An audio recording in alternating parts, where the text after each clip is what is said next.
मैं आपको अपने चंद्रयान 3 का बहुत बड़ा अपडेट देने वाला हूं, लेकिन इसी बीच एक और बहुत बड़ी खबर आ रही है और वो खबर आ रही है जापान की तरफ से, जो कि बिल्कुल सच है। अब जापान भी चंद्रमा के लिए अपना smart lander for investigating moon SLIM और X-ray imaging and spectroscopy mission XRISM भेजने वाला है। जापानी मून मिशन की लॉन्चिंग चंद्रयान के लैंडिंग के 3 दिन बाद यानी कि 26 अगस्त को सुबह करीब 6 बजे के आसपास होगी। जी हां, चंद्रयान 3 की लैंडिंग के मात्र 3 दिन बाद 26 अगस्त को जापानी मून मिशन की लॉन्चिंग होगी। यानी कि यहाँ पर स्पेस रेस जो है वो पूरी तरह से शुरू हो चुकी है और अब देखना चीन और अमेरिका भी अपने मिशनों की तैयारी में लगे हुए हैं और बहुत जल्दी उनके मिशन भी चंद्रमा पर जाने वाले हैं और आने वाले दिनों में इंसान को भेजने के लिए अमेरिका आर्टेमिस मिशन को लॉन्च करने वाला है। दोस्तों, जापान के इस मिशन की भी पूरी जानकारी मैं आपको दूंगा, लेकिन इस वीडियो में बात करेंगे लूना 25 की, जो कि चंद्रयान 3 से पहले उतरने की कोशिश कर रहा था, लेकिन उस पर अब ग्रहण लगता हुआ नजर आ रहा है। एक बहुत बड़ी खबर मैं आपको देने जा रहा हूं। रूस का लूना 25 मिशन कभी भी क्रैश लैंड कर सकता है। रूस की तरफ से एक बयान में ये कहा गया है कि हमारा लूना 25 अभी मुश्किलों में फंस गया है। जी हाँ, बिल्कुल सही सुन रहे हैं आप। अब वह कामयाब होता हुआ नजर नहीं आ रहा है। इसका क्या स्टेटस है, रूस की स्पेस एजेंसी रोसकोसमोस का क्या कहना है, इसरो ने इस पर क्या कहा है, सभी बातें मैं आपको इसी वीडियो में बताऊंगा। आज से करीब 10-12 दिन पहले ही मैंने आपको बता दिया था कि रसिया अपने अंतरिक्ष यान लूना 25 को बहुत बड़ी हड़बड़ी में लॉन्च कर रहा है और वह भारत से जो क्रेडिट छीन लेने के लिए वहां पर जल्दी उतरने की कोशिश कर रहा था, अब वह उसमें कामयाब होता हुआ नजर नहीं आ रहा है। मैंने आपको उस वीडियो में बहुत सारे तथ्य देते हुए ये बताया था कि रसिया ने इस बार बिल्कुल भी साफ नियत से अपने मिशन को लॉन्च नहीं किया था। यहाँ रसिया ने भारत से पहले उतरने के लिए पूरा दम लगा दिया था और अभी जो खबर आई है उससे यूक्रेन और अमेरिका और पूरे पश्चिमी देश खुशियां मना रहे हैं। उनके बहुत सारे ट्वीट्स आ रहे हैं। चलिए आपको बताते हैं कि दरअसल में पूरा मामला क्या है, क्या चल रहा है इंटरनेशनल मीडिया में। लेकिन वीडियो में आगे बढ़े इससे पहले चैनल को सब्सक्राइब जरूर कर लीजिए। आज के इस वीडियो में आपको ये भी बताएंगे कि चंद्रयान 3 किस प्रकार से अपनी कामयाबी के झंडे गाड़ रहा है और अपने मिशन में वह कहां तक पहुंच चुका है और किस प्रकार से अपनी लैंडिंग को कितनी बजे कब तक पूरी करने वाला है। दोस्तों, रूस के मून मिशन की जांच के दौरान एक इमरजेंसी की बात सामने आई है। रूस की स्पेस एजेंसी रोसकोसमोस ने शनिवार को चंद्रमा पर लैंड करने से पहले लूना 25 मिशन की जांच के दौरान उन्हें एक इमरजेंसी सिग्नल मिला। रूस की स्पेस एजेंसी रोसकोसमोस ने बताया कि जब लूना 25 को ऑर्बिट में भेजने के लिए उन्होंने इंजन उसका स्टार्ट किया और जब थ्रस्टर के द्वारा थ्रस्ट पैदा करके उसे ऑर्बिट में भेजना था, उस समय ऑटोमेटिक स्टेशन में इमरजेंसी के हालात पैदा हुए। इस वजह से मिशन का मैन्यूवर नहीं हो पाया। रोसकोसमोस, जो कि स्पेस की रूस एजेंसी है, उन्होंने ये भी बताया कि लूना 25 स्पेसक्राफ्ट ने ऑर्बिट में जाने से पहले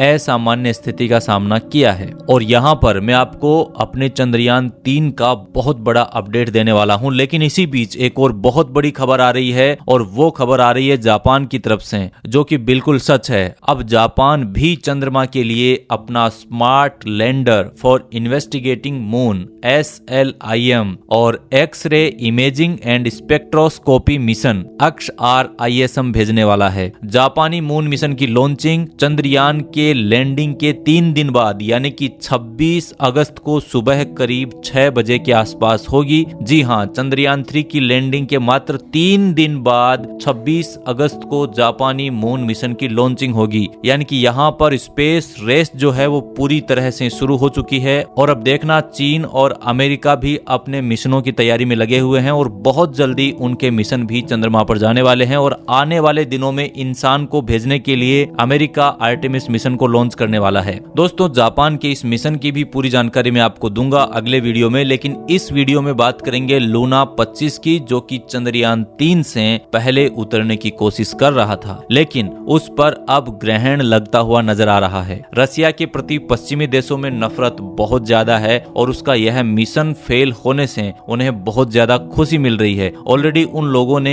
जश्न मनाना स्टार्ट भी कर दिया है है, इस तरह के बहुत सारे ट्वीट्स सामने आ रहे हैं। तो यहाँ पर रसिया को एक बहुत बड़ा झटका जरूर लगा है। याद कीजिए चंद्रयान 2 के समय जब वह क्रैश लैंड हुआ था तो भारतीय लोगों को कितना बड़ा झटका लगा था। तो यहाँ पर हम उसको बखूबी पहचान सकते हैं कि रसिया इस समय किस प्रकार से फील कर रहा होगा। लेकिन यहाँ पर एक पॉसिबिलिटी ये भी है कि रशियन यान जो है वो वापस से संपर्क साधता है और अभी तक अगर वह क्रैश लैंड नहीं किया है तो वह मून के एक और चक्कर लगाएगा और उसके बाद यदि वह अपने थ्रस्टर्स को ऑन कर पाए तो सॉफ्ट लैंडिंग कर सकते हैं। लेकिन इससे भारत को एक फायदा जरूर होगा कि इसरो अपने चंद्रयान 3 को अपने निर्धारित समय पर जब उतारेगा तब तक लूना 25 काफी लेट हो जाएगा। तो यहाँ पर हम जो पहले उतरने का सपना देख रहे थे वो पूरा कर पाएंगे। हमें कोई प्रॉब्लम नहीं है लूना 25 से, वह वहां पर बखूबी सॉफ्ट लैंडिंग करना चाहिए। बस हमें एक चीज की खुशी यहाँ पर मिलेगी कि हम वहां पर पहले सॉफ्ट लैंडिंग का खिताब जो है वो अपने नाम कर पाए और वहां पर हमारे द्वारा जो खोज की हुई है उस पर हम अपना ठप्पा लगाने में सफल हो जाएंगे। रूस के लूना 25 अंतरिक्ष यान को चंद्रमा पर लैंडिंग से ठीक पहले खराबी का सामना करना पड़ा। रूस की राष्ट्रीय अंतरिक्ष एजेंसी रोसकोसमोस का कहना है कि लूना 25 अंतरिक्ष यान में एक असामान्य स्थिति पैदा हुई है जब वह प्री लैंडिंग ऑर्बिट में ट्रांसफर होने के लिए तैयार हो रहा था। रूसी अंतरिक्ष यान सोमवार को चंद्रमा के दक्षिण ध्रुव पर उतरने वाला था, यानी कि 21 अगस्त को। आज 20 अगस्त है, कल वह उतरने वाला था, लेकिन अभी तक यह पता नहीं चल सका है कि उसमें क्या खराबी है। यानी कि रोसकोसमोस के वैज्ञानिक अभी तक पता ही नहीं लगा पाए हैं कि उसमें क्या खराबी हुई है और उसकी वजह से वह उसकी ऑर्बिट चेंज नहीं कर पाए हैं लूना 25 की,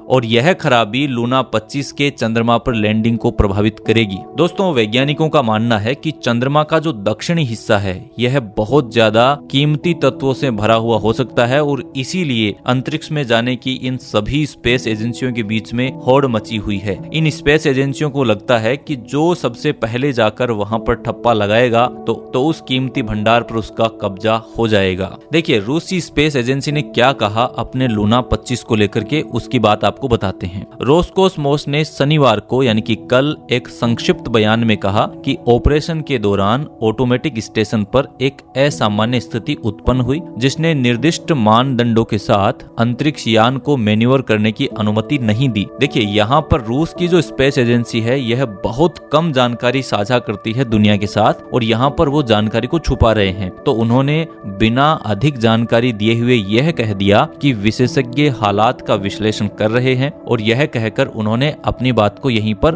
विराम दे दिया। तो लूना 25 ने बुधवार को चंद्रमा की कक्षा में प्रवेश किया था। यह 1976 के बाद करने वाला पहला रूसी अंतरिक्ष यान का मिशन है। वैसे तो रूस ने आज से 47 साल पहले ही चंद्रमा पर जाने की होड़ से अपना किनारा कर लिया था, लेकिन जैसे ही भारत के चंद्रयान 1 ने चांद पर पानी होने के बारे में बताया गया, तब से लेकर इन सभी स्पेस एजेंसियों में वापस होड़ मच चुकी है। देखिए, यहाँ मैं आपको ये भी बता देता हूँ कि लूना 25 यहाँ पर रूस के लिए इतना महत्वपूर्ण क्यों है। दोस्तों, 1976 में लूना 24 नामक वापसी मिशन, यानी कि लूना 24 एक मिशन था जो चंद्रमा से सैंपल वगैरह कलेक्ट करके वापस रिटर्न पृथ्वी पर आना था। उसके बाद लूना 25 जो रूस का मिशन है यह 47 साल बाद पहला मिशन है और यह जो लूना 25 है ये लॉन्च के समय करीब 1750 किलोग्राम वजन वाला लैंडर था। 30 किलोग्राम वजन वाले रूसी वैज्ञानिक उपकरणों के पैकेज के साथ चंद्रमा की सतह पर लैंडिंग करने के लिए उड़ान भरी थी। इस अंतरिक्ष यान का लक्षित लैंडिंग स्थल चंद्रमा के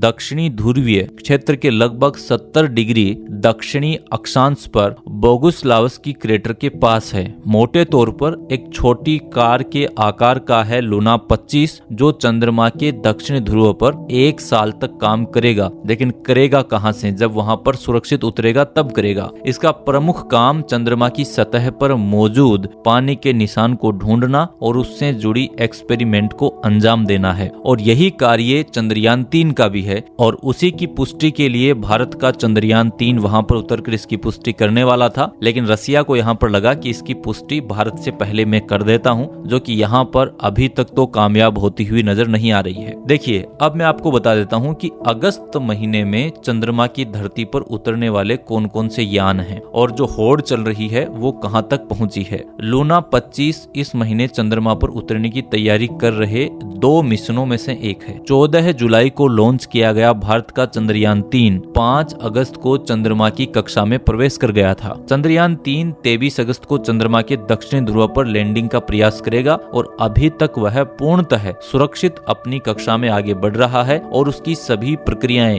बिना किसी प्रॉब्लम के अभी तक की प्रक्रियाएं पूरी हुई हैं। इसके अलावा जापान की अंतरिक्ष एजेंसी JAXA का तीसरा moon lander smart lander for investigating moon यानी कि SLIM, जो कि H2A रॉकेट के जरिए 26 अगस्त को लॉन्च होने वाला है। जापान का SLIM अपने साथ XR ISM एक्सरे खगोल विज्ञान वेधशाला को साथ में लेकर जाएगा। इस अंतरिक्ष यान का उद्देश्य सटीक लैंडिंग टेक्नोलॉजी का प्रदर्शन करना है, जो चंद्रमा पर 13 डिग्री अक्षांश पर शियोली क्रेटर के पास लॉन्च के 4 से 6 महीने बाद लैंडिंग का प्रयास करेगा। और इधर दूसरी तरफ भारत का चंद्रयान 3, जिसकी लैंडिंग को लेकर हम बेसब्री से इंतजार कर रहे हैं, वह अपनी कामयाबी के झंडे गाड़ रहा है और उसकी दूसरी डी बूस्टिंग की प्रक्रिया पूरी तरह संपन्न हो चुकी है और वह अपने निर्धारित समय अनुसार चांद की धरती पर उतरने वाला है। और अब चंद्रयान 3 चांद की धरती के बिल्कुल करीब पहुंच गया है और वह बिल्कुल ठीक काम कर रहा है। अभी तक सारी क्रियाएं उसने बिल्कुल ठीक पूरी कर ली है और अब वह अपने निर्धारित समयानुसार 23 अगस्त को शाम के समय चंद्रमा की धरती पर लैंड हो जाएगा। तो यहाँ पर चंद्रयान 3 चांद की धरती पर उतरने के लिए बिल्कुल बेताब है। तो फिलहाल इस वीडियो के लिए इतना ही। उम्मीद करता हूँ दी गई जानकारी आप सभी को जरूर पसंद आई होगी। अगर जानकारी आपको पसंद आई हो तो आप इस चैनल को सब्सक्राइब कर सकते हैं, वीडियो को लाइक कर सकते हैं और अपने दोस्तों के साथ शेयर भी कर सकते हैं। मिलते हैं अगले वीडियो में, तब तक के लिए नमस्कार। जय हिंद, जय भारत।